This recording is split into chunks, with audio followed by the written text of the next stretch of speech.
Hello, good morning વિદ્યાર્થીઓ. કાલે તમારી કામદેવ યુનિવર્સિટીની જુનિયર ક્લાર્કની જે એક્ઝામ છે એના બાદે બધાને ઓલ ધ બેસ્ટ. અને પેપર આપતા જતાં પહેલાં કઈ કઈ બાબતોનું ધ્યાન રાખવું એના વિશે આજે વાત કરીશું. તો મિત્રો, તમને બધાને ખબર છે કે 150 માર્ક્સનું પેપર છે. દરેકના 1 ગુણ એટલે 150 ગુણ, અને ખોટો પડે તો 0. હવે પરીક્ષાકરમાં જતાં પહેલાં દરેક મિત્રોએ કોલ લેટર જરૂર કઢાવી લેવા. કોલ લેટર સાથે લઈ જવા ફરજિયાત છે, ને કે પ્રવેશ મળશે નહીં. બીજી વાત કરીએ તો આપણી એક્ઝામમાં 5 વિકલ્પ હશે, A B C D E. જો તમને કોઈ પ્રશ્ન નથી આવડતો તો ઈમાં ટીક કરવાનું જ. પેપર OMR શીટમાં છે એટલે ગોળ મીંડું કરવાનું હોય છે. તો જો કોઈ નથી આવડતું તો ઈમાં મીંડું કરવાનું જ. કોઈ છોડી દેશો તો માર્ક કપાઈ જશે. જવાબ આવડે છે તો જવાબ ઉપર ટીક કરો, નથી આવડતું તો ઈમાં. એ ધ્યાન રાખજો. ખાસ કરીને 5 વિકલ્પો હશે. એના પછી વાત કરીએ તો બોલપેન છે કાળી અને વાદળી બે જ લઈ જવાની છે. ધ્યાન રાખજો મિત્રો, અમુક મિત્રો લાલ બોલપેન લઈ જતા હોય છે, પણ આમાં નથી લઈ જવાની. કાળી અને વાદળી. સાથે સાથે એક બીજી વાત કરું તો દરેક જણે એક પોતાનું આઈડેન્ટિટી લઈ જવાનું છે. ઓળખ કાર્ડ, એટલે જો આધાર કાર્ડ હોય, મતદાર ફોટો કાર્ડ હોય, ડ્રાઇવિંગ લાઇસન્સ હોય, ચૂંટણી કાર્ડ હોય, ગમે તે એક ઓળખ કાર્ડ સાથે રાખજો. પ્રવેશ વખતે જો માગે તો આપવું જ પડશે.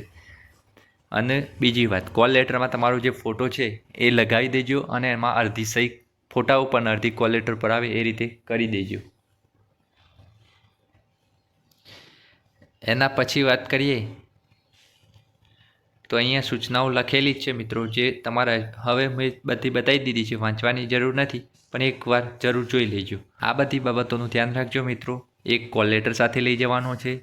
બીજું, પેપર 150 માર્કનું છે, દરેકના 1 ગુણ. ખોટો પડે તો 0.25 નેગેટિવ પણ છે, એ પણ ધ્યાન રાખજો, બધા ટીક ના કરતા.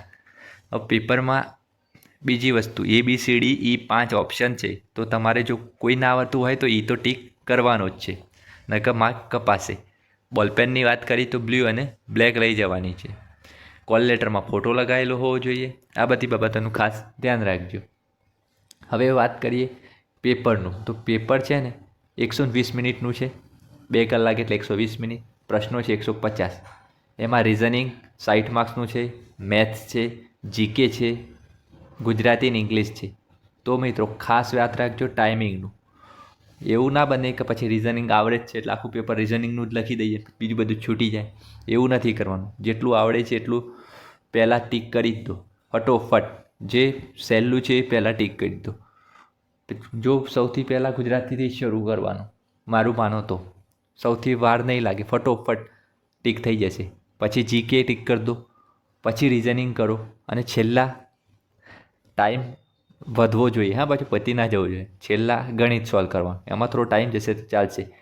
આ રીતે આખું પેપર ટાઈમિંગ સાથે લખશો તો 100% સફળ થશો. ઓલ ધ બેસ્ટ બધાને. તો પેપર પૂરું થશે પછી પેપરના સોલ્યુશન સાથે મળીશું.